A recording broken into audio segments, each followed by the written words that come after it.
What's going on YouTube? Welcome back to another Baldur's Gate 3 mods video. This one's going to be a little bit more of a quick one than the usual videos that I make with the custom mods for classes. This is going to be a small custom spell pack. This is called Dawnstar's Water Spells. This gives you 3 new water cantrips and 12 new spells ranging from levels 1 through 6 for clerics, wizards, sorcerers, druids, warlocks, eldritch knights, bards, and rangers. Each spell comes with new custom effects and is compatible with patch 8, the subclasses, and unlock level curve if you use that mod. Now, instead of going through the traditional level up process that I usually do, we're just going to take a look at the mods on my spell book or spell list, however you want to call it. I'm going to go down the list from the cantrips up to level 6. I'll demonstrate each of the spells that come with it, and then we'll go into a combat scenario.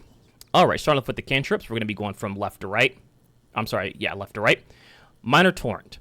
Unleash a precise, blade-like stream of water. If the target and nearby enemies are wet, fire an additional beam that deals 3 to 12 piercing damage.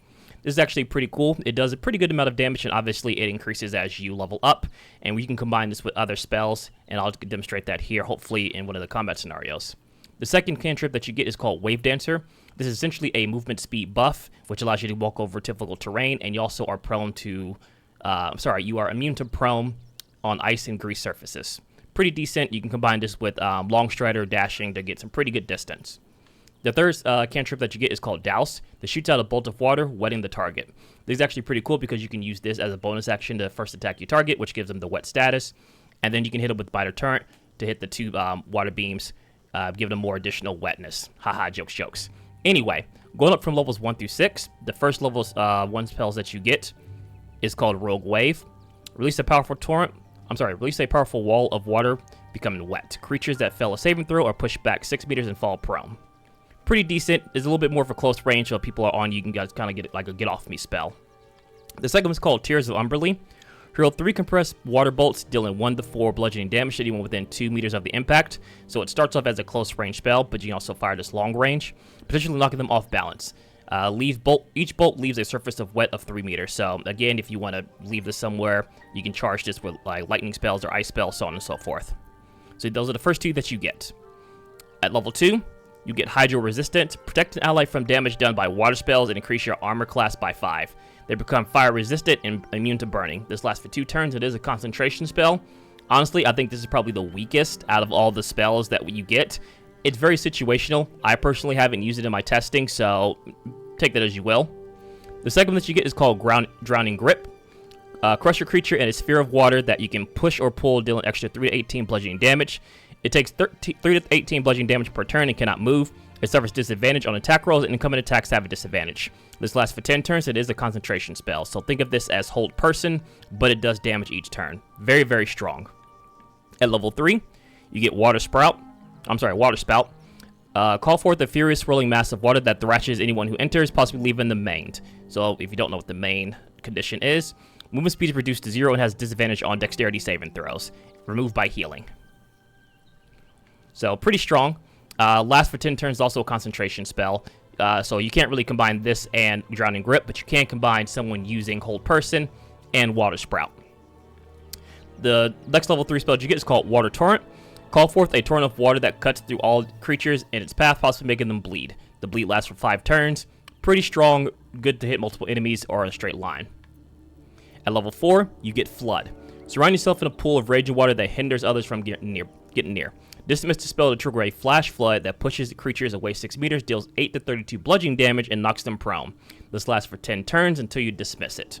It's also a concentration spell, so if you get knocked out of it, you will lose that advantage.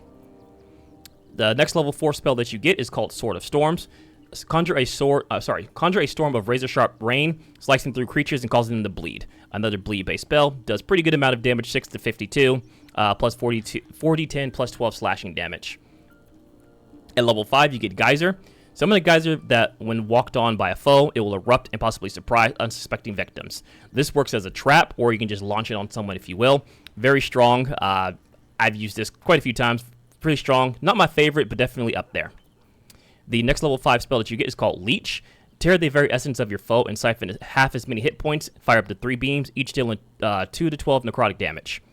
This is a good way to get a little bit of a little bit of health back. I have missed with this a couple of times. It does require a con save, so take that as you will. But still pretty cool, good way to get your health back, but it is a level 5 spell, and you don't have that many level 5 spell slots. So you could probably find something better. And finally, at level 6, you get Whirlpool. Summon a Whirlpool that creates a wet surface within 5 meters radius. It can pull in creatures of 6 meters from the surrounding area and possibly knock them prone. So this is a very strong, big area of effect attack. Can drag in multiple enemies and allies alike if you're not careful. And then finally, you get Downpour. Draw moisture from the environment and concentrate it into a vertical beam of crushing force that creates a wet surface in a 5-mile radius, possibly pushing creatures away 10 meters and knocking them prone. So this is pretty much a big fuck you water beam. So I'm going to try and demonstrate as much of these as I can. I'm going to show them off here, just so you can see the effects, but I'm also going to do a combat scenario as I usually do. Alright, so we're going to start off with the cantrips, and then we're going to go up to the level 6 spells and try and showcase each one. Some of these I won't be able to show because they require enemy, and we'll try and showcase those in a combat scenario. So with the cantrips, take a look at Douse. As you see there, a little bit of water on the surfaces as it said in the description. Next up, we have Wave Dancer.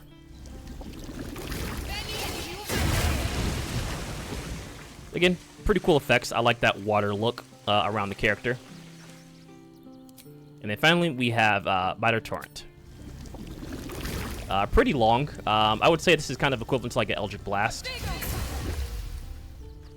And again, you can combine that with Douse to potentially get 2 of those on an enemy that's already wet.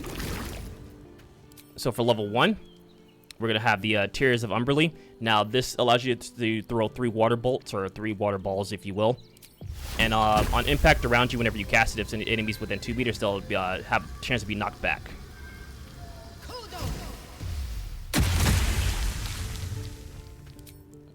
And next, we have the Rogue Wave, which is more of a Thunder Wave spell. So pretty cool, pretty strong. Does that knockback on enemies potentially.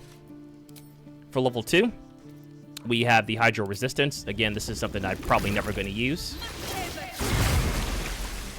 But it does have a pretty cool effect. We'll probably never use it just because there's not a lot of enemies that are going to be using water-based spells. And, I mean, it is good to kind of be like immune to fire, if anything. So maybe that's like a usage stat for maybe going towards the Forge or things like that. Anyway.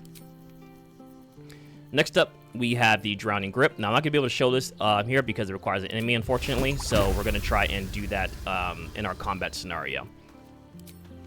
Alright, level 3 spells. We have the Water Spout.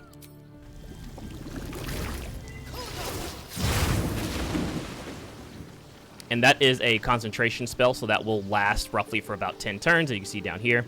Enemies who walk in have a chance of being mained, and mained just means that your movement speed is reduced to 0 when you have a disadvantage on dexterity saving throw, so you're kind of stuck in there if you fail a dexterity saving throw. After that, we have Water Torrent, which is a beam of water. So very strong. Think of it like Sunbeam, but just with water. And going over to our level 4 spells, we have Flood. Now, Flood's a little interesting because you have basically 2 uses of Flood. Flood, essentially for 10 turns around you. This makes it very hard for enemies to come into the territory, so if you want to keep them at range or at bay and you want to do some damage as they step in, it's really strong. And then you have the Flash Flood. Dismiss the Flood and trigger a wave that pushes creatures away 6 meters and possibly knocks them prone. And also does damage whenever you unleash it. So there you go. It doesn't leave a wet spot, which is pretty... I would say that'd be pretty cool if it did, but I understand why. And the other one's going to be the Sword of Storms. Now, interesting enough, Sword of Storms is also on your character, so it's good for if you surround it. I would have liked to see Sword of Storms probably be used on a spot rather than on the character, but it is pretty cool. I do like that effect. I wish it lasted a little bit longer instead of just that initial burst. Maybe for a little bit less damage, but it lasts a little bit longer. So anyway, going over to our level 5 spell slot, we have Geyser. Now, this is a trap spell, so I can show the initial laydown of it, but unfortunately, I can't show it activating, most likely, just because it requires the enemy to step into it. I'll try and show this off as well. Essentially, when you step on it, it will shoot up a geyser of water, doing a pretty good amount of damage. And then the other level 5 spell that we have is Leech.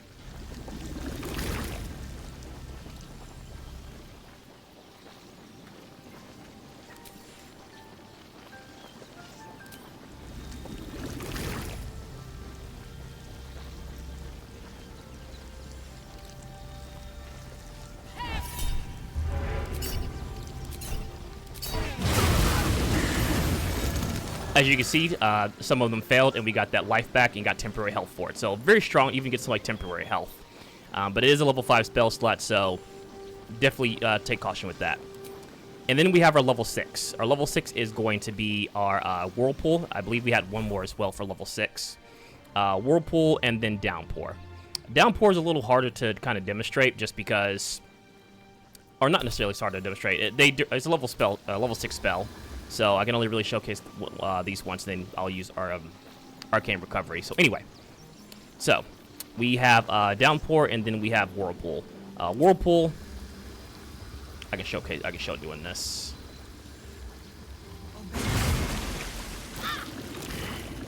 As you can see, God's Favorite Princess got sucked in and now she's prone.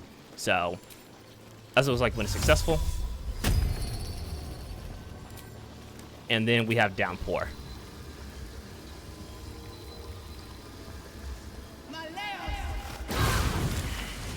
As you can see, a huge amount of water, and it will also knock down the opponent as well, and leave a water-based surface. I don't care if she disapproves. No one cares.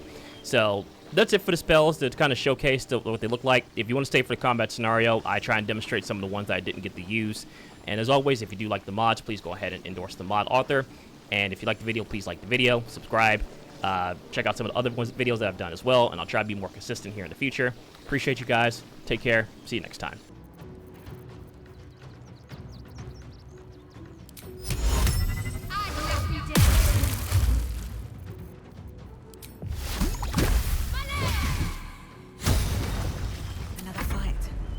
Go.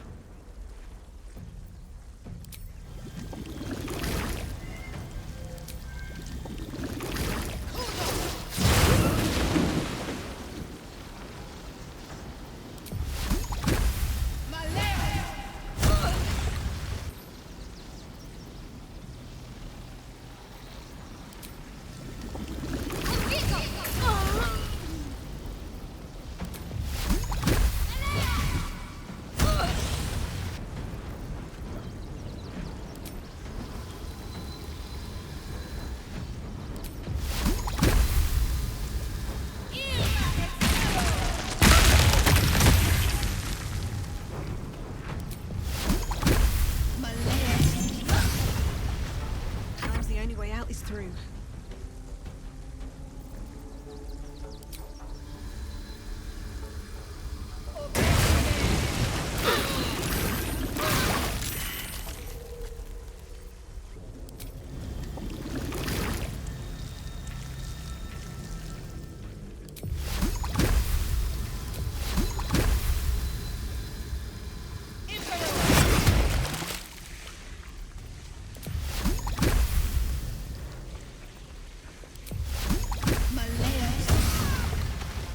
My luck again.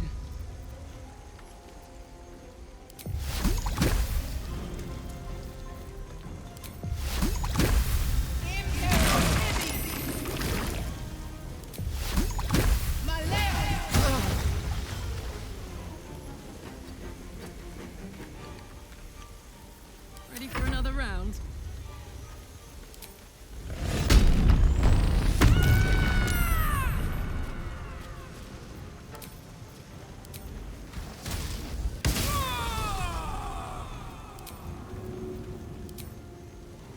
Ought to do it.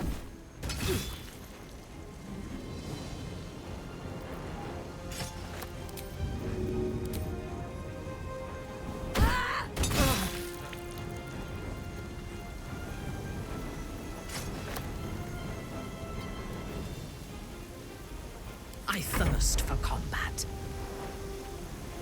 Vengeance.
out is through.